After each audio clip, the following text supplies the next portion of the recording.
자, 신숙기 때 이 시기마다 줘야 될 게 달라요. 여러분, 제가 신숙기 때는 어떤 환경을 만들어야 되냐면 책이 발에 밟힐 수 있는 환경을 만들어 주셔야 돼요. 제가 책에 발이 밟힌다는 거,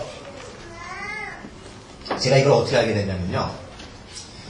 푸름이 3개월 때 우리 친척 한 분이 이렇게 전집하시는 그런 회사 있죠. 거기에 계셨어요. 근데 3개월 때 우리 집에 책을 펴러 오신 거예요. 우린 책이 중요한지도 몰랐어요. 친척이 왔으니까 가라놓을 수 없잖아요. 근데 그때 뭘 가져왔냐면 3개월짜리한테 전래동화를 가져왔어요. 전래동화를 딱 펼쳐놓으니까 3개월짜리 푸름이가 우우우 이 반응을 해버린 거. 푸름아 이게 지켜보고 있다. 이거 천재다. 푸름은 운동선수 출신이니까 마음속에 공부를 잘 했으면 좋겠다. 이 마음이 있었는데 그 마음을 건드려버린 겁니다. 푸름이 엄마 그 책을요 3개월 사과세를 털어서 다 샀어요. 할 때는 얼마나 기분이 좋았겠습니까? 자식을 위해 뭔가 해준 거 아닙니까? 제가 들어올 준다니까 얼마나 불안하겠어요. 그죠? 저한테 허락도 안 받고 있잖아요. 여러분 저는 부정하는 성격은 아닙니다. 썩는 물건은 아닌데 이런 생각 있잖아요. 저희 집 단칸방에 그 책을 꽂아둘 책꽂이 하나가 없었어요. 저는 방 하나에 그걸 어디에 놔둘 수밖에 없었냐? 방마다 구석에다가 깔아둘 수밖에 없었던 거죠. 푸름이는 기어다니면서 제일 먼저 밟았던 것도 책이고 장난감도 책이 전 친구한테 장난감이에요. 앉았던 것도 책. 여러분 저는 그때 책이 발에 밟혀야 됨을 알았던 겁니다. 여러분 집에 텔레비전 안방에 있습니까? 거실에 있습니까? 안방에 있어요? 거실에도 있고 안방에도 다 있어요? 제가 보입니다. 만약 어린아이가 거실에서 뛰놀다면 텔레비전을 안방으로 옮기세요. 왜요? 어린아이가 뛰어놀다가 주저앉았을 때 그 손끝에 책이 다 잡힐 수 있는 이 환경을 만들어주셔야 됩니다. 제일 좋은 환경 뭐죠? 부모가 책 읽는 모습을 보여주는 환경. 그럼 제가 모두가 다 단칸방으로 가라는 얘기가 아닙니다. 그 환경만 만들어주면 부모가 책 읽는 모습을 보면서 아이들은 그저 가만히 있어도 그게 생활이기 때문에 볼 수밖에 없다라는 거. 엄마는 매일 텔레비전 보면서 야 너 책 좀 봐라. 3년을 읽어보세요. 옆에 앉아서 연속극은 같이 자는 거예요. 연속극을 보실 때도요 눈물을 찌끔찌끔 흘리면서 있잖아요. 혼자만 울지 마시고 울면서 얘기해 주세요. 뭐 대장금 나오잖아요. 그러면은요 역사 얘기 이렇게 울면서도 있잖아요. 그럼 그 어린아이는 그 옆에 앉아서 역사를 배우는 겁니다. 한순간 한순간을 그렇게 현명하게 활용하시기 바랍니다. 자, 두 번째는요 그 신숙기를 지나서 그림책을 가지고 노는 시기가 있어야 됩니다. 노는 시기. 여러분 이 그림책을 갖고 노는 시기는 그림책을 갖고 놀 때는 놀아야 돼요.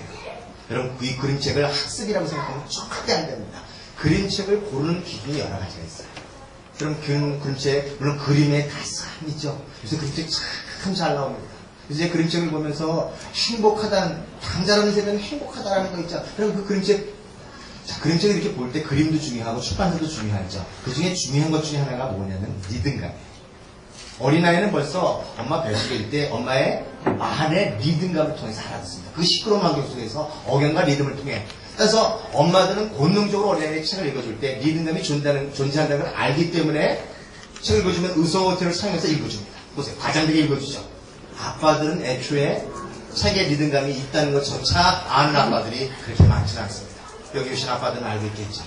한번 아빠들 가만히 보세요. 책 한번 읽어주세요. 그럼 어떻습니까? 그죠? 마지막 때 들기 힘들죠. 근데 매일 어떻습니까? 똑같은 목소리에 똑같은 톤으로 읽기 시작하죠.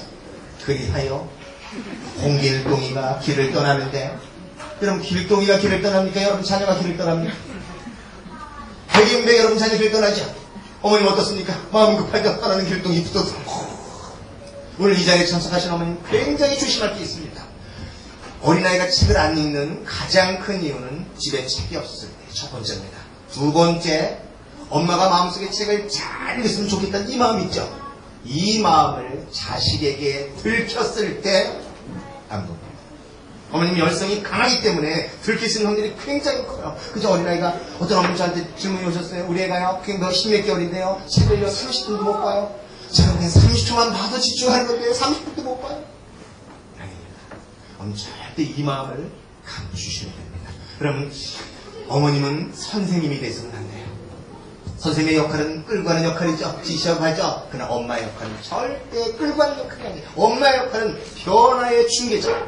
환경을 만들어 놓고 그 어린아이를 그 안에 끌어들일 수 있는 그런 역할들. 이게 부모 역할입니다.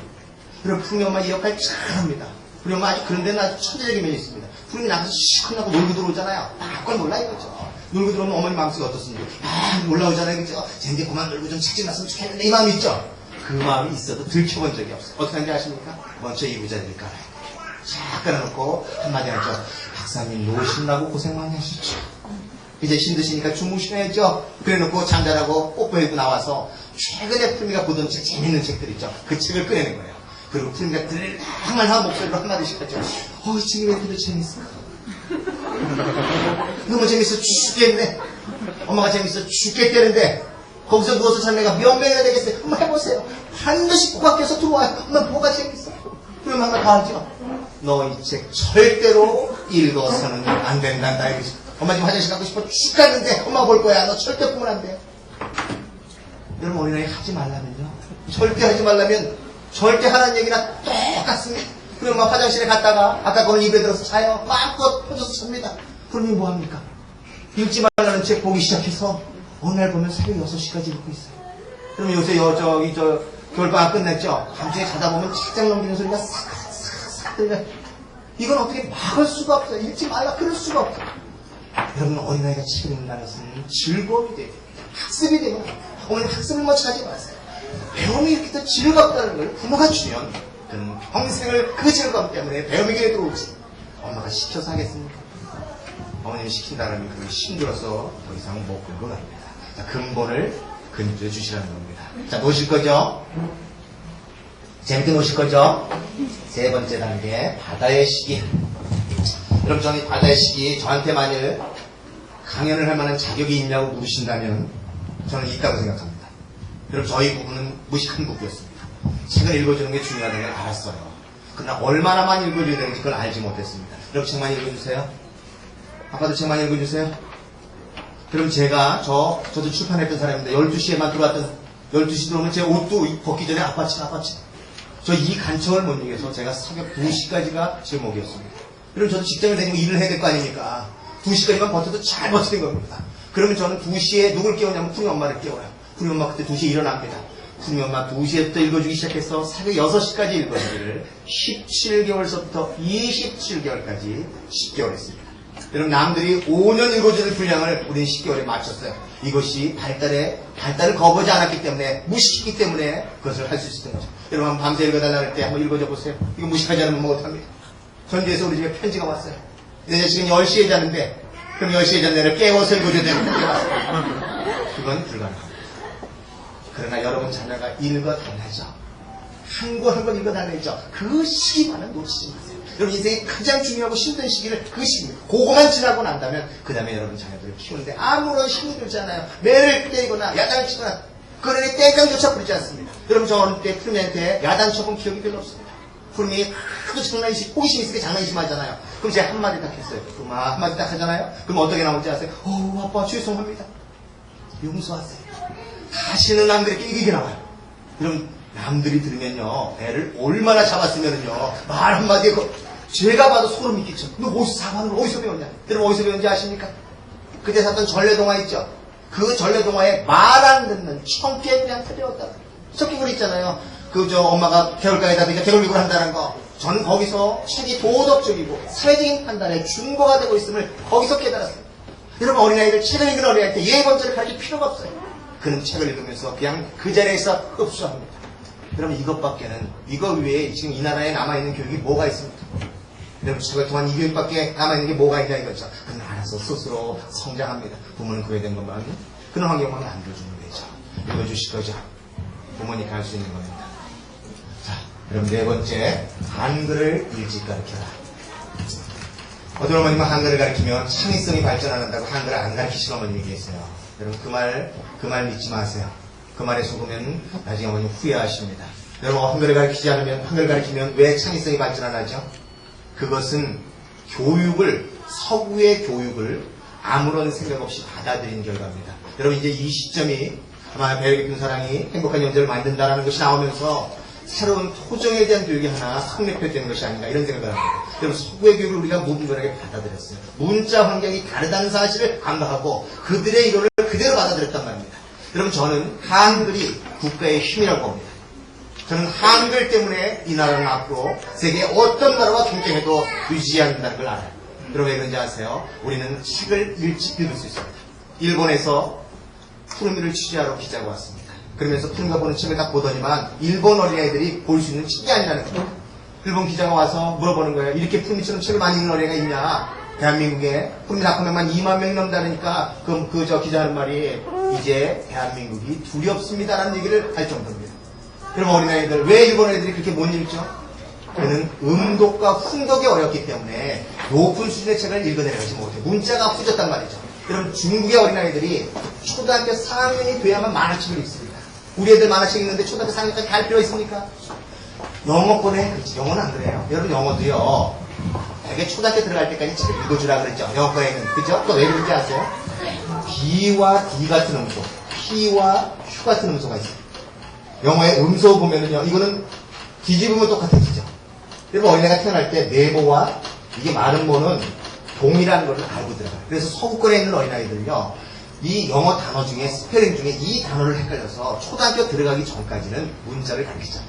초등학교 들어가서 파니스를 가르치고 난 다음에 그 다음에 책을 읽잖아요. 그때 문자를 가르치기 시작하는 거예요. 그러나 한글에는 이런 음수가 없어요.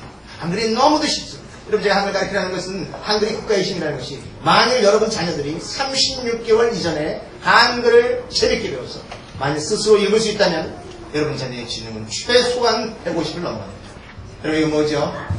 굉장히 뛰어난 인재를 키워낼 수 있다는 겁니다. 여러분 제가 15개월의 한글을 띈 어머님을 대전에 대구에 가서 만났습니다. 그 어머님요 제가 물어봤어요. 이렇게 강연을 하는데 집중하는데 보통 애하고 다른 애예요. 여러분 제가요 그 어린아이 어떻게 한글을 15개월 어떻게 한글을 띄겠는가 어떻게 했는지 아세요? 어린아이를 이렇게 안고 말도 못할 때 6개월 때 냉장고 문을 열면서 냉장고는 차가운 거야 그랬더니 손 이렇게 집어주면서 냉장고는 차가운 거야 이거 몇 마디 해줬더니 다음에 냉장고란 얘기만 하면 애가 머리를 냉장고로 돌리더라니까. 엄마가 말은 못해도 알아듣기는 하는구나. 그러면 어떻게 하는지 아세요? 대개 엄마들은요 사물을 먼저 인지시킨 후에 문자 인지를 시키죠. 그 엄마는 그렇게 하지 않았어요. 냉장고를 딱 문을 열잖아요. 남들 열면은 어떻습니까? 다른 엄마들은 그걸 못하게 막잖아요. 그죠? 저 그릇 꺼내게 하면 못하게 막죠. 그것만 그렇지 않았어요. 애가 그릇을 꺼내면 그 그릇에다가 그 글자, 그릇이라는 글자를 가르쳐 준 거예요. 컵, 뭐 빨간 그릇, 파란 그릇, 냉장고를 열어도 빨간 고추, 파란 고추. 다시 말해서 놀이를 통해서 문자와 사물을 동시에 인지시켰다는 거죠. 그리고 여기 푸르미닷컴에 17개월의 한글을 띈 종원이 엄마라는 분이 있습니다. 그 엄마는요 문자를 보면서 입상자 그러면 하이 뭐 안녕 입상자 글자를 어떻게 하냐면은 친구처럼 대해줬습니다. 그리고 애가 막 말을 배우잖아요. 그죠? 새로운 말을 배울 때 그 말을 배울 때마다 그 말을 글자에 써서 그걸 갖고 장난감처럼 갖고 놀게 했던 거예요. 17개월의 남자가 한글을 띄고 있다는 거죠. 여러분 한글을 띈다는 것은 어떤 겁니까? 여러분 이것을 기능적으로 가르치는 게 아니에요. 그 놀이를 통해서 재밌게 가르치면 그는 이제 독립의 과정을 거치게 됩니다. 한글을 배운다는 것은 지식을 획득할 수 있는 도구를 습득한 거예요. 엄마는 매일 밥도 해고 빨래도 해야 됩니다. 그러나 한글을 배운 어린아이들은 책만 펼쳐놓으면 자기한테 얘기해주는 사람이 있는 거예요. 링컨이 와서 얘기하고 한디가 와서 얘기하고 인류의 가장 위대한 스님이 그에게 대화를 하기 시작합니다. 그의 지성은 우리가 상상을 불허할 정도로 앞서게 되었습니다. 저는 봤어요. 눈덩이에 굴러가는 걸 봤습니다. 요만한 지식을 불러일으키고 요만한 지식을 불러일으키고. 여러분 한글 가르칠 때 어머니 참 재밌게 가르치세요. 한글 가르칠 때 잘못하면은 말이 이렇게 올라옵니다. 이렇게 올라오죠. 너 이거 내가 몇 번이나 가르쳐줬어. 구체적인 방법까지 못 가르칩니다 지금. 너 이거 몇 번이나 얘기했어 그죠? 이 글자가 이거 시고 똑같이 보여? 이 한 말만 터지면 저 벽에 가서 눈 가려요. 그렇게 한글 못 배웁니다. 정말 어떻게 하면 재밌게 가르칩니까? 이걸 먼저 연구하셔야 됩니다.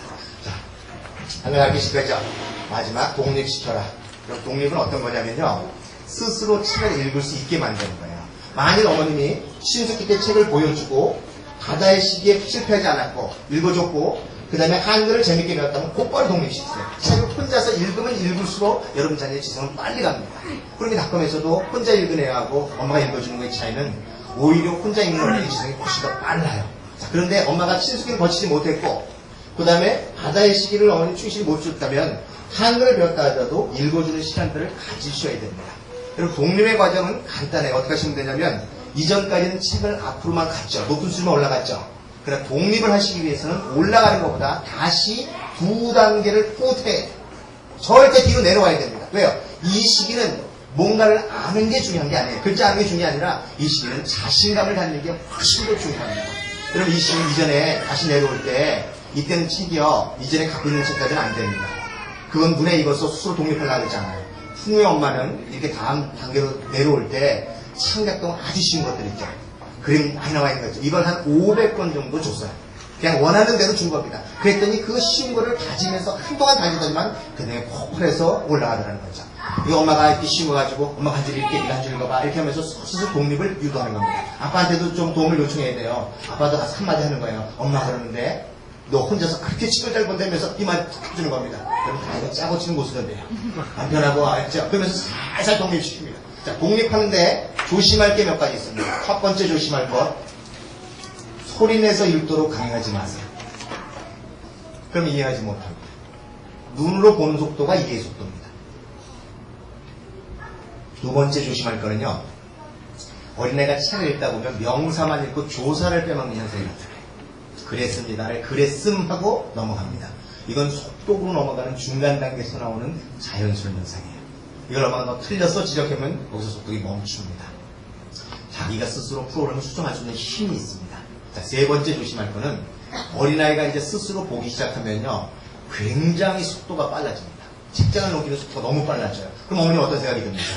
저거 알고 보나 모르고 보나 꼭 의심이 되죠. 의심이 되면 확인하게 되어 있습니다. 세 번째 조심할 것, 확인하지 마라. 어린아이가 책 내용을 이해하지 못하면 애초에 그 책을 잡지를 않습니다.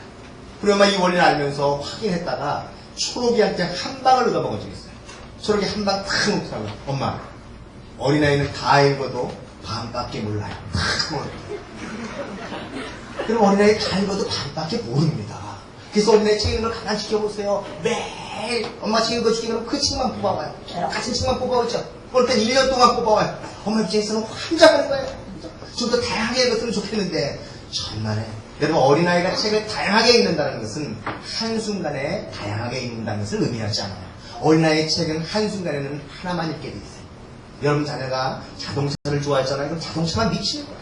그것이 충족돼야만 다음 그 위에 단계의 공룡으로 넘어가는 거죠. 그것이 지나고 난 다음에 무슨 전래니 명장이 역사문화 위에 이렇게 단계로 올라간다. 그것이 다 끝나고 난 다음에 다양하게 읽는 거지. 한순간에 다양하게 읽는 것은 아니란 말이죠. 그럼 대부분의 어머님 실수하는 것 중에 하나가 뭐냐면요. 책을 읽을 때, 책을 줄 때, 책이 기본적으로 있어야 됩니다. 여러분 이게 단계로 넘어갈 때, 되게 어머님 되게 그 60권의 책을 사잖아요. 그죠? 뭐, 다이어트 많이 사시잖아요. 그죠? 그게 60권 중에 제가 보기엔 10권만 봐도 성공한 거예요. 왜요? 60권 중에 10권은 여기 있는 거고 50권은 여기 있는 거예요. 지적 단계를 넘어가지 못하는 겁니다. 따라서 이 단계를 넘기기 위해서는 어떻게 하셔야 되냐면 또 비슷비슷한 책들 있죠. 제가 잘 내고하는 책을 9책을 가진 이유가 그겁니다. 또 다른 60권을 사는 겁니다. 이때는 쓰리고 아프죠. 살 때 돈 들어가니까. 그러나 이것은 다음 단계를 뛰어넘기 위한 하나의 수단이기 때문에 여기서 10권을 읽죠. 새로운 탈때서 이 심 가지고 안 봤던 50권을 다시 봐요. 이 심 가지고 나중에 썼던 50권을 다시 봅니다. 여러분 이것이 72개월까지 독립할 때까지 나갈 때 전체적으로 필요한 책이 한 단계에 약 200권 정도의 책을 요구하고 있습니다. 대개 1200권 정도의 책을 가지면 그 안에 핵폭탄이 인류의 질량을 넘어야 폭발하는 것처럼 그 안에서 자체 분화가 일어나면서 넘어갑니다. 우리가 책을 좋아하는 속도로 넘어가게 돼 있어요. 물론 이 의존기식이나 걸음마시기는 그렇게 책이 많이 필요치는 않아요. 반복하는 것들이 더 중요하지만 그러나 벌써 황금기를 지나가면서 독립의 시기로 가면은 이때는 책을 무척 많이 요구합니다. 여러분 책을 다 봤는지 안 봤는지를 어떻게 알 수 있냐면요. 금상 알 수 있어요. 책을 한 줄 딱 주잖아요. 그럼 어떻습니까? 그게 막 몰두하죠. 굉장히 많이 보죠. 그러다 보면 어느 날 뜸해지죠. 뜸해지면서 뭐가 심해지냐면 장난이 심해져요. 그럼 이 책은 다 봤다라는 증거입니다. 또 다른 책이 들어가야 돼요. 정신없습니다. 일단 책자로 돌아내고 여러분 제가요. 저는 15일 단위로 60권의 책을 던져줬습니다. 60권이 품한테 맞아요. 그럼 제가 60권 한번 선 나가보세요. 여기 저 서점에 와가지고 100권 한번 고르러 와보세요. 눈이 아파서 뻗어버립니다. 그래 그것을 줄 수밖에 없어요. 그런데 푸름이 닦으면은 요새 쭉 제가 지켜보니까 하루에 60권을 요구하는 그런 어린애들이 분명히 전혀 다른 질적인 그런 어린애가 성장하더라는 거죠. 여러분 이 시기에 이것들을 맞춰서 좀 주셔야 됩니다. 이 책이 이것이 전집의 이론적인 근거예요. 여기 한 발달에 여기 발달이 여기 있고 하나 발달이 여기 있죠. 단계가 책이 여기 있고 여기 있으면 너무 이게 거리가 너무 넓어지면 다시 말해서 징검다리를 건널 때 징검다리 돌멩이 여기 하나 있고 여기가 너무 멀리 떨어져 있으면 어떻습니까? 어린아이가 이것을 스스로 건너가지 못해요. 이거를 중간에 채워서 튼튼하게 채워서 자기 스스로 넘어갈 수 있게끔 해주는 거. 양적인 부분이 있어야만 질적인 변화를 일으키는 거. 이게 전집의 근거입니다. 그렇다고 전집만 필요하냐? 그렇지 않아요. 여러분 단행본이 훨씬 더 중요한 부분들이 있습니다. 여러분 자기들 공룡 좋아하죠? 그럼 공룡 전집에 한 권밖에 없어요. 그거 가지고 대도 안 됩니다. 어떻게 하셔야죠? 끌어모으시는 거예요. 모아서 그 안에 천천히. 저희 집에는 이소부화만 10종류가 넘습니다. 어른이 보는 이소부화, 아주 어린아이가 보는 이소부화. 자기 스스로 자발적으로 올라갈 수 있는 그 기회. 이거는 부모가 만들어주시는 거예요. 그 다음에는 저절로 보게 되어 있습니다. 자, 책은 이런 단계를 거쳐가면은 그 다음에 좋아하는 어린아이로 성장하게 되어 있습니다. 칭찬으로 키운다. 그럼 지성과 감성 둘 중에 하나만 선택하라면 어떤 걸 선택하시겠어요? 지성과 감성 둘 중에 하나만 딱 하나만 선택하라면 감성이 정답입니다. 영재가 명멸하는 가장 큰 이유가 우리 영재가 굉장히 많이 명멸했잖아요. 그죠? 사회적으로 이름 날렸다가 사라진 그런 이유들이 가장 큰 이유가 뭐냐면 영재의 특징 중에 하나가 비균등성입니다. 뭐냐면은 발달의 차이가 있어요. 지성은 무지 발달이 빨리 가는데 정서는 제 나이를 먹어야 돼요. 어머니는 지성이 발달할 때는요, 이 지성만 눈에 보여요. 내 자식 똘똘하면 된다 이 생각만 있지 남이 어떻게 남과 올려놓는 거 이런 거에 대한 관심이 안 갑니다. 그러나 이 영재가 명멸하지 않기 위해서 어머님이 해주셔야 될 것은 항상 정서를 위주로 깔아야 돼요. 모든 교육은 이 정서에 튼튼한 정서 위에 지성이 부여될 때만 흔들리지 않는 거예요. 그럼 푸름이라는 어린아이는 흔들리지 않습니다. 그가 뭐 어딜 들어갔다 이 문제가 아닙니다. 그는 굉장히 남을 배려하고 흡사 마음을 갖는 것이 제 교육이 항상 그것을 우선으로 하는 교육이기 때문에 그래요. 여러분 정서를 키워주는 방법이 여러 가지가 있습니다. 어떤 게 있죠? 음악, 그 다음에 책, 자연, 그죠? 그러나 가장 액티브한 방법 중에 하나가 칭찬입니다. 칭찬과 격려. 그럼 게으른 부모들은 자식을 칭찬할 줄 모릅니다. 지적만 합니다. 여러분 칭찬이라는 것은 변화를 관찰해야 돼요. 어린아이가 기어다니다가 일어났을 때 얼마나 즐거우셨어요? 즐거웠죠? 칭찬해 주셨죠? 이 변화를 표현해 주는 게 칭찬입니다. 그렇다고 제가 엄한 거 칭찬하는 거 아닙니다. 여러분 자녀에게 가르쳐주는 황금비리 하나 있죠? 네가 당하기 싫은 일을 남한테 하지 마라. 여러분 자녀가 남들 두드러 팼는데 어떻게 칭찬할 겁니까? 그건 아니잖아요, 그죠? 여러분 이건 규칙을 가르쳐줘야 됩니다. 그러나 18개월 이전에 어린아이가 버릇을 잡는다 이것은 아니에요. 18개월 이전에는 어머니 모든 걸 다 받아줘야 됩니다. 18개월 이전에는 어린아이가 항상 승리해야 돼요. 이것은 세상을 따스하게 바라볼 수 있는 시각을 키워주는 게 중요하지 버릇을 잡아주는 게 중요한 것이 아닙니다. 36개월까지는 그런 면에서 규칙은 최소한이 돼요. 여러분 어린아이를 키울 때 행동과 감정은 분리시켜야 됩니다. 감정에 관한 부분들은 얘기할 때 어린아이가 그걸 표현할 때 받아주셔야 돼요. 어린아이들 둘째 태어나면 어떻습니까? 첫째가 나 동생이 싫어 이랬죠. 그건 엄마가 그 마음을 인정해줘야 되는데 싫은 거 당연한 감정이니까 그렇구나 네가 동생한테 사랑이 많이 뺏겨서 그렇구나 그죠? 근데 감정은 인정해주지만 행동만은 예를 들어서 행동 어떤 겁니까? 어린아이에게 모래를 뛰어지 말라 그랬더니 모래를 확 뛰었는다든가 그죠? 뭐 이런 것들 있죠. 저기 사과를 뛰어가지 말라 그랬는데 그죠? 확 뛰어간다든가 이럴 때 이것은 어머님 강한 의지로서 이런 부분들을 제지해 주셔야 됩니다. 자, 그리고 칭찬이 영재성과 아주 밀접한 관계가 있어요. 칭찬만 제대로 사용하면 절대 실패하지 않는다는 게 그럼 제가 집에 강의 잘 들으시는 아버님 제가 땜떡을 때렸어요. 그리고 아이스크림 하나 줬어요. 받아 드시겠어요? 이런 미친놈이다 했겠다 싶은 생각이 들겠죠, 그죠? 제가 어린아이 뺨때고 때리고 아이스크림 하나 줬습니다. 받아 먹을까요? 때리고 한번 줘보세요. 제가 하도 궁금해서 때리고 한번 줘봤어요. 나이가 어리면 어릴수록 잘 받아 먹더라 이거죠. 어떤 차이가 있죠? 오늘 이 차이를 열심히 영재를 키웁니다. 여러분 제가 영재 문제를 뭐라 그랬죠? 집중의 문제라 그랬죠. 영재와 천재는 아버님 저한테 과거에 뺨 맞은 일 때문에 현재 아이스크림 받아 먹는 데 집중 못하고 있습니다. 그죠? 어린아이 어떻습니까? 과거에 뺨 맞은 게 어디 있습니까? 오로지 이거 하나 받아 먹는 데 집중하고 있죠. 그럼 이 집중력이 영재성입니다. 요거만 안 깨줍니다. 요걸 누가 깨죠? 1순위가 엄마입니다. 뭘로 깨죠? 2순위가 아빠예요. 뭘로 깨죠? 말로 깹니다. 어떤 말로 깨죠? 안 돼, 하지 마로 깨버리게 되어 있습니다. 여러분, 안 돼, 하지 마를 꼭 해야 될 때가 있어요. 어떤 때 해야죠? 여러분, 자녀의 생명과 안전에 관계되면 해야죠. 우리 아빠가 안 돼, 하지 마 소리 하지 말라 그랬다고. 근데 다시는 안 하면 여러분 자녀가 버스 밑으로 기어 들어가는데 그거 멀쩡 쳐다보실 겁니까? 그때는 엉덩이를 때려도 문제가 안 돼요. 왜요? 배려 깊은 마음이 먼저하기 때문에 어린아이는 그것이 앙금이 남지 않습니다. 그러나 이것을 제외한 나머지는 안 돼, 하지 마 소리가 나올 때마다 내 자신의 기준이 좁은 것인가 이거를 염두에 두셔야 됩니다. 여러분 어린아이들 휴지 뽑죠. 신나게 뽑죠. 그때 뭐라 그러십니까? 안 돼 그러죠. 하지 마 그러시죠. 어린아이가 왜 휴지 뽑죠? 재미있으니까. 왜 재미있죠? 계속 나오니까. 여러분 자녀만 휴지 뽑는지 아세요? 전 세계 모든 어린아이가 한 명도 예외 없이 휴지를 뽑습니다. 그럼 어린아이가 왜 휴지를 뽑는가? 손의 협응력을 기르기 위해서 뽑는 겁니다. 이 손의 협응력이라는 것은 자연이 그에게 부과한 발달과제. 이 발달과제를 충실히 수행하니까 어린아이는 기쁜 거예요. 만일 어머님이 이것을 발달과제라고 인지하고 계시면 어떻습니까? 여러분 자녀가 휴지를 뽑을 때마다 부모도 신나는 거예요. 왜요? 내 발달이 저렇게 충실히 이루어지는데 안 즐거운 사람이 어디 있습니까? 뽑아요. 그죠? 뽑다 손의 협응력이 다 길러지죠. 다시는 안 뽑습니다. 어머님이 현명하시면 어떡한지 아세요? 근데 뽑은 건 네가 좀 정리해라. 그는 정리가 놀이에요. 신나는 거죠. 그러면서 발달하는 거예요. 근데 엄마 이걸 몰랐어요. 너 내가 하지 말라 그랬지. 너 내가 몇 번이나 얘기했어. 그죠? 그 손끝만 봐도요. 몇 번을 지적했는지 그 자리에 알 수 있습니다. 매일 지적만 하던 어머님 손끝에는 기가 나가요. 그런 어머님도 어떠셨어요? 애를 데리고 가면은요. 돼지 새끼 몰고 다니지 돼지요. 야 이거 이처리. 그러니 어떻습니까? 자연이 부과한 발달 과정을 수행해야 되잖아요. 엄마 말을 거역합니다. 이 거역 과정에 엄마는 뭘 잃어버리죠? 신뢰성을 잃어버리기 시작하는 거예요. 그 다음부터 여러분 자녀는 어떻게 시작하냐? 뺀질해지기 시작합니다. 만약 여러분 자녀가 뺀질거린다면 그거는 부정당했다라는 증거입니다. 이건 절대 예외가 없어요. 자, 또 어떤 말로서 집중력 되죠? 너 이따 집에 가서 보자 이렇게. 너 이따 집에 가서 보자. 아빠한테 일러 이런 단 안 쓰시죠? 여기 오시는 어머님들. 그죠? 망태 할아버지가 잡아간다 이런 단 안 쓰시죠? 경찰 아저씨가 잡아가 이런 단어.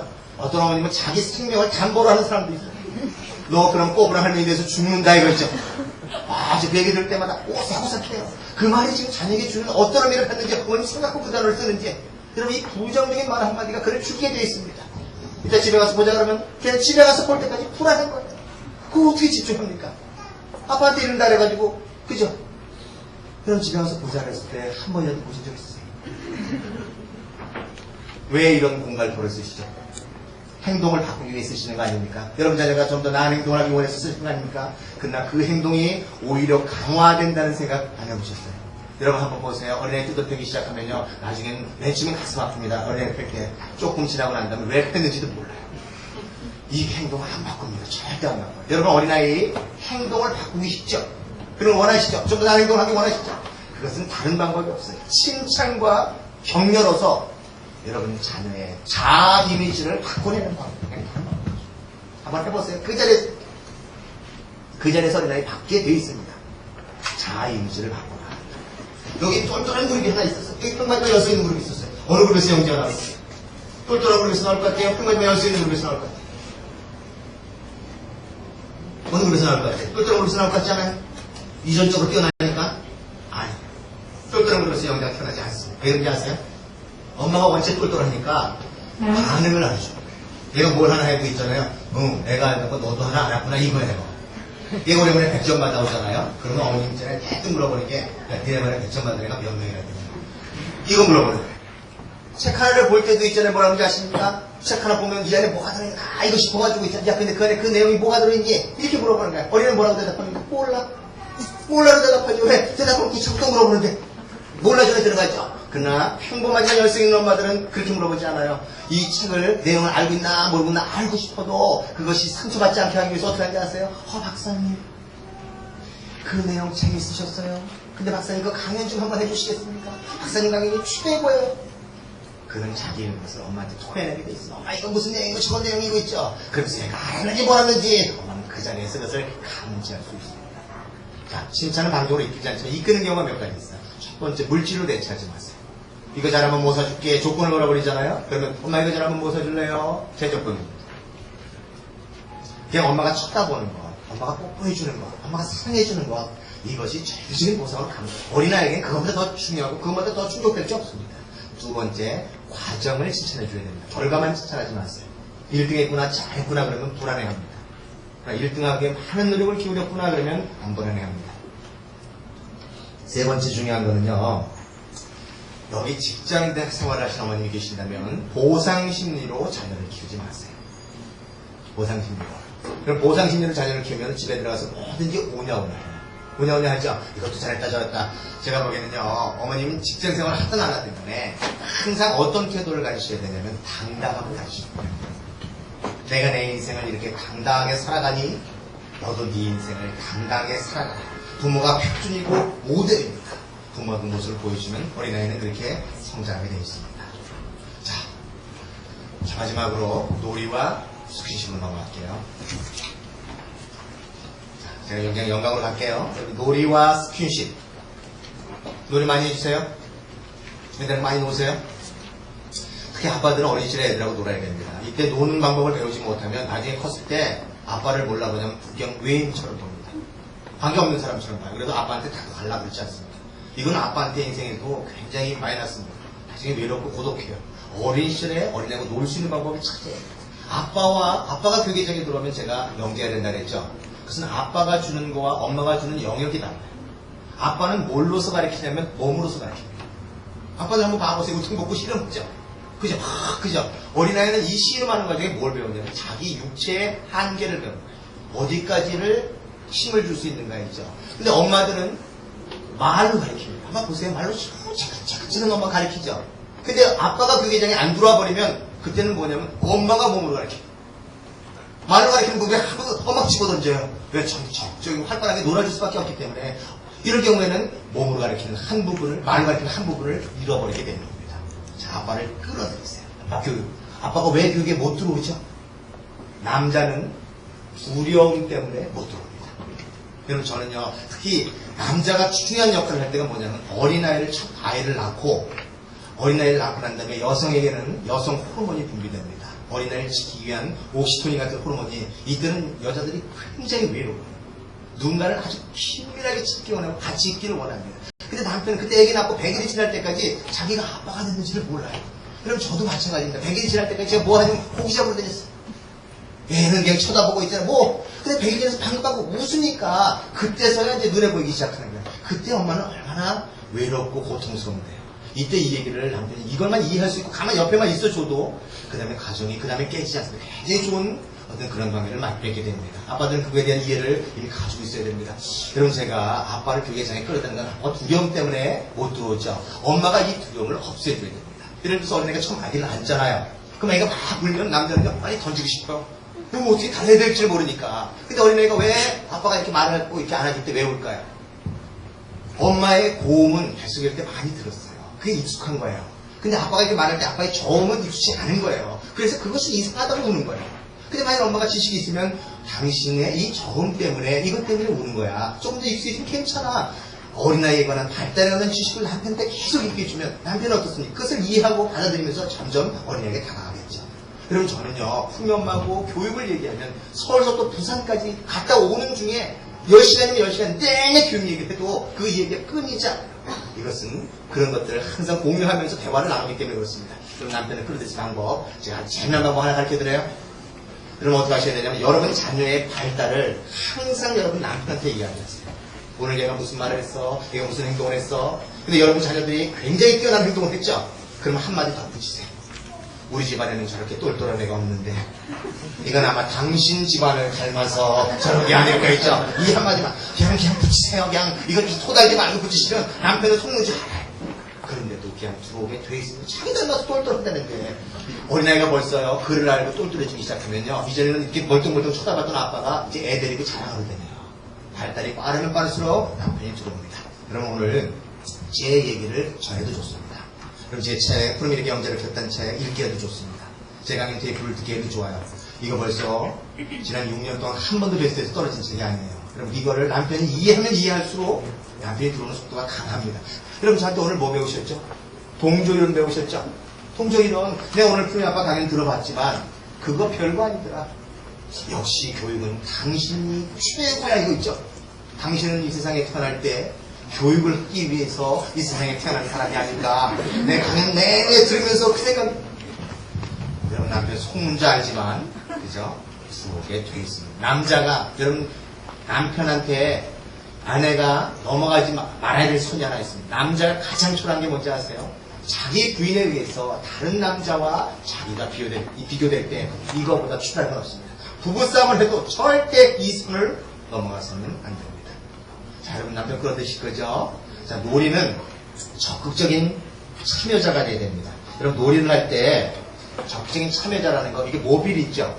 모빌 있으면 이게 지켜보는 것밖에 더 있겠어요? 이건 관찰자죠. 참여자가 아니죠. 참여자를 만들려면 어떻게 하셔야 되냐면 요 모빌에다 끈을 묶어서 다리에다 한번 묶어보세요. 태어난 지 2달 지난 애들도 이거 가지고 놀아요. 그죠? 놀죠? 여러분 이 모빌에다가 도레미파솔라시 종 한번 달아보셔가지고 줄 한번 달아보세요. 이거 놀면서 이게 절대음감 배우는 겁니다. 이게 적극적인 참여자입니다. 어머니 한번 생각하시면, 근데 문제는 이거를 다리에 묶어야 이 끈을 아니면 목에다 묶었다가는 그러니까 어린아이는 그런 데가 일어날 수 있기 때문에 조심하라는 거예요. 적극적인 참여로서 여러분 자식들을 끌어들일 수 있는, 그래서 마음껏 어린아이는 놀이를 통해서만 배울 수 있는 겁니다. 자, 마지막으로 스킨십. 여러분 스킨십 많이 해주세요. 제가 어떤 어머님한테 스킨십이 뭐냐고 물어봤더니 비비기라고 해요. 많이 비비세요? 누굴 비비세요? 남편을 먼저 비빈다. 한번 들어보세요. 한번 당했어요. 애들을 먼저 비빈다. 나머지 어머님들은 어떻게 비비니까? 여러분 누굴 먼저 비벼야죠? 남편을 먼저 비벼야죠. 그래 누가 보고 자랍니까? 애들이 보고 자라는 거예요. 여러분 교육이라는 것은 부모가 표준이지 어린아이가 표준이 아닙니다. 부모가 모델이고 어린아이는 모델이 아닌 거예요. 그럼 어린아이들, 요새 어린아이들 보면은요, 길거리에 한번 보세요. 어린아이 뒤집어지죠? 그죠? 엄마들 옆에 앉아서 뭐합니까? 아이고, 네가 그러면 어떡하냐? 이거 나 좀 살려줘라, 있죠? 제가 보기에는 애기가 애기를 키우는 게 아닌가. 엄마가 보스가 된다고 그 보스의 위치를 엄마가 스스로 버리는 겁니다. 여러분, 어린아이에게 땡깡 부릴 때 어떻게 하면 이 땡깡 안 부리게 하는지 아세요? 여러분, 놀이터에서 어린아이들 시커 막 놀고 있잖아요. 그 집에 데려올 때 어떻게 하십니까? 어떻게 하면 좋죠? 어떻게 데려올 수 있죠? 어떻게 하세요? 그때? 막 놀고 있는데 안 가려고 할 때. 야, 집에 가서 좀 데려오세요. 그죠? 그 어린애 거기서 뒤집어지게 돼 있어요. 먼저 하셔야 될 게 뭐냐면 항상 그 어린애의 마음에 공감해 줘야 돼요. 어린애 시커 놀고 있으면 너 참 재미있구나. 엄마가 봐도 그죠? 너 참 즐겁지? 그죠? 근데 엄마 이제 10분 후에 가야 된단다. 엄마 할 일 있어. 그죠? 이제 10분이 지났어요. 어쨌든 갔는데 그래도 시커 놀고 있죠? 그죠? 그러면 이제 어떻게 얘기합니까? 너 더 놀고 싶지? 너 뭐 할 일이 있어? 그죠? 가야 된다. 데리고 그를 달랑 데리고 가는 거예요. 그럼 어떻게 하면 막 뒤집어지죠? 그럼 이때는 어떻게 합니까? 너 더 놀고 싶었는데 엄마가 데려가서 화가 났었지.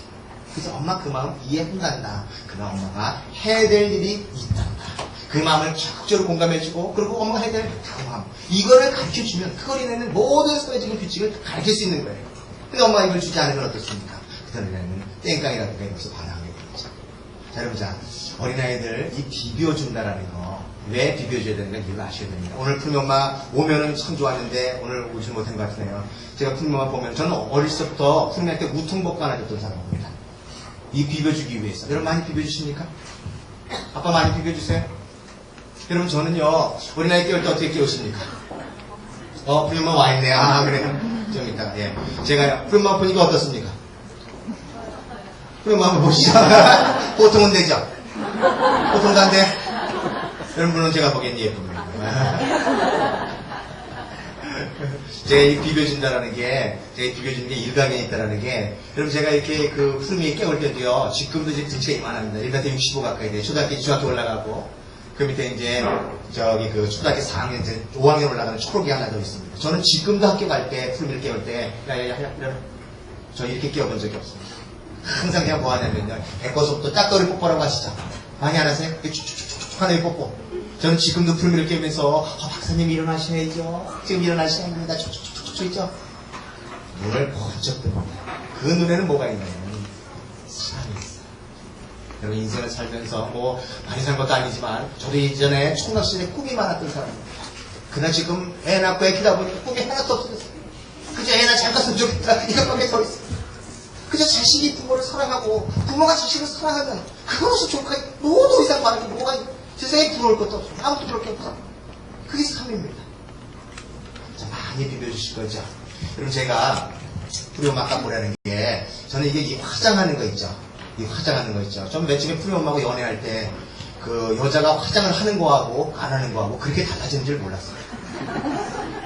이쁘잖아요, 그죠? 근데 어느 날 애를 낳고 나니까 푸시한 거 있죠? 그래서 어디서 많이 보던 사람이에요. 보긴 봤는데 누군지 모르겠어요. 그래서 제가 이따 고민 끝에 왜 저렇게 푸시할까? 세수를 안 해서 그런가? 이런 생각 있죠? 그래서 제가 일주일에 세수 좀 하라고 했더니 이제 고민하다가 자기 세수했다는 거예요. 그러면서 자존심이 상한 거예요. 자기가 한마디 탁 던지는 게 자기가 화장을 하면 자기는 푸르미를 비벼줄 수 없다라는 거예요. 여러분 저 그다음에 또 권총을 맞았습니다. 이거는 부모가 남자가 특히 아빠가 생각할 수 없는 영역입니다. 이건 모성애가 없으면 이거 생각 못해요. 아 그렇구나. 그다음부터 제 의식이 어떻게 변했는지 아십니까? 이렇게 나와서 화장한 건 전 예의라고 봅니다. 좋잖아요, 그죠? 그러나 제가 그 집을 딱 방문했는데 그 어머니 화장을 깔끔하게 계시면 저는 어떤 생각이냐? 저 어머님은 교육하는 어머님이 아니시다. 언제 어린아이를 비벼주실까? 화장하는 시간은 얼마나 걸릴까? 이게 딱 먼저 들어가는 거예요, 생각이. 근데 제가 그 집을 딱 방문했는데 어머님이 푸시하고 계시잖아요? 그러면 저 어머님은 교육하는 시다. 이렇게 손님이 찾아오는데, 그쵸? 저렇게 부시할 정도라 그러면 얼마나 그 갈등을 이겨내고 있어. 물론 남편하고 싸웠어, 그쵸? 그럼 화장할 시간 없습니다. 그 순간이 취해 보일지 모르잖아요, 그죠? 아이들 키울 때 내 자신이 취하잖아요. 그렇지 않아요. 그 순간이 다시 어려운 순간입니다. 그 시간은 다시는 돌아오지 않습니다. 그럼 마지막으로 왜 비벼줘야 되는가? 이제 마지막입니다. 여러분 어린아이가 두뇌에 보면은 사고의 기본 단위가 뉴런이라는 신경세포입니다. 뉴런. 이건 가지를 쳐요. 이게 연접하죠. 연접한다고 시냅스라고 들어보셨죠? 어떤 어린아이는 하나의 뉴런에 1000개의 연접이 나옵니다. 어떤 어린아이는 20만 개나 나옵니다. 그럼 이 연접에 이것이 얼마나 튼튼하게 연결됩니다. 이것이 여러분 자녀의 두뇌 기능이에요. 자, 근데 이 연접이 어떻게 발전하는가를 이해하셔야 됩니다. 언제 발전이 멈추는가? 언제 멈추는가? 첫 번째, 여러분 자녀를 잡는 순간에 멈춰. 여러분 절대 어린아이 잡지 마세요. 두 번째는 공포 상황 속에서 멈춰요. 여러분 이 공포 상황이라는 거 이게 어린 시절에 특히 36개월을 전후해서 상상력이 굉장히 풍부할 때는 영화 같은 경우 보러 갈 때도 굉장히 조심하셔야 됩니다. 어렸을 때 조스 영화 같은 경우 있죠. 상상력이 풍부한 애가 조스 딱 봤다가 이때 그 공포의 충격을 받으면 나중에 커서 어떤 게 딱 들어오냐면요. 이 바다만 바라봐. 텔레비전 바다만 나와도 조스가 덤벼들 것 같아. 일단에 정신병 치료받게 되어 있습니다. 우리는 그냥 일상생활에서 평범하게 갔는데 그 공포가 나중에 그렇게 영향을 미치고 있다는 거죠. 여러분 집안에 공포상 조성하는 사람들 꼭 하나씩 있죠. 꼭 한 사람도 없어요. 우리 집에도 하나 있어요. 와서 화장실에서 손이 쑥 올라왔는데 조카들을 모아놓고 공포상 조성하지 않아요? 화장실도 못 가게 만들잖아요. 그죠? 내가 아직도 네 삼촌처럼 보이냐? 안 보이니까 그러세요. 삼촌 그런 얘기하면 안 돼요. 꼭 사랑한다는 표현이 그렇게 직접 있죠. 공포상. 여러분 자녀들 텔레비전보다 무서워서 얼른 도망가는 애들 있죠. 그럼 발달이 빠른 애입니다. 상상이 풍부한 어린아이예요. 그걸 이런 갑자기 이래서 야물어서는 안 됩니다. 자, 세 번째, 울려서도 안 됩니다. 여러분 자녀들 울리면요, 3초 이내 가서 달래주세요. 여러분 벌써 어린아이가 엄마가 왔을 때 달래줬을 때 울음을 빨리 깨치는 어린아이는 그건 엄마하고 어린아이가 눈빛이 맞았던 어린아이예요. 근데 엄마가 갔는데도 막 징징징 되는 어린아이 있죠? 그것은 엄마가 눈빛을 못 봤던 어린아이야.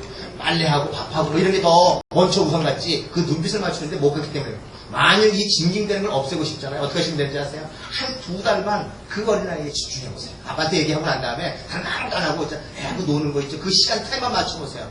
그럼 어린아이는 어떻게 하냐? 내가 사랑을 충분히 받았음을 느꼈을 때 엄마는 항상 그 자리에서 나를 사랑해준다는 걸 느꼈을 때 엄마를 놔두고 틈새를 시작합니다.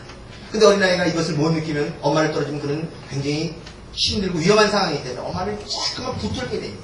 여러분 자녀를 놓고 싶다면 오히려 깊게 사랑해주세요. 그러면 어린아이는 스스로 주변을 탐색하기 시작합니다. 자, 근데 언제 시냅스의 발전이 폭발하는가? 여러분 제일 먼저 해주실 게 뭐라 그러셨죠? 뭐라 그랬죠? 비벼줬을 때. 다시 말해서 사랑받는 느낌을 줬을 때. 이것이 최고입니다. 교육은 이것만 줘도 절대 실패하지 않는다는 게 이겁니다. 자, 그리고 칭찬해줬을 때. 책을 읽어줬을 때. 자연을 가서 자연을 가르쳤을 때.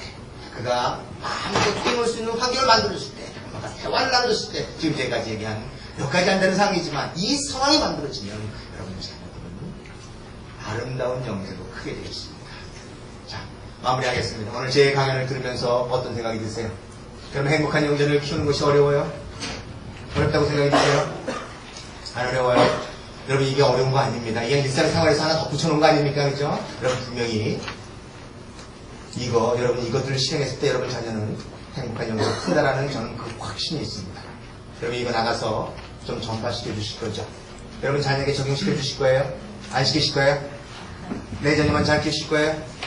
그럼 우리 모두의 자녀를 잘 키워야 됩니다. 오늘 저한테 받았다면 오늘 그 얘기를, 그 경험을 다른 사람한테 얘기해줘서 우리 모두가 같이 우리 서로의 경험을 공유하면서 키울 수 있는 그 환경을 만들어야 됩니다. 저는 어떤 확신이 있냐면요. 제가 오늘 이렇게 강연하는 거, 저는 이 나라를 바꿀 수 있다는, 교육의 근본을 바꿀 수 있다는 그 신념이 있습니다. 저는 이렇게까지 오지 않았어요.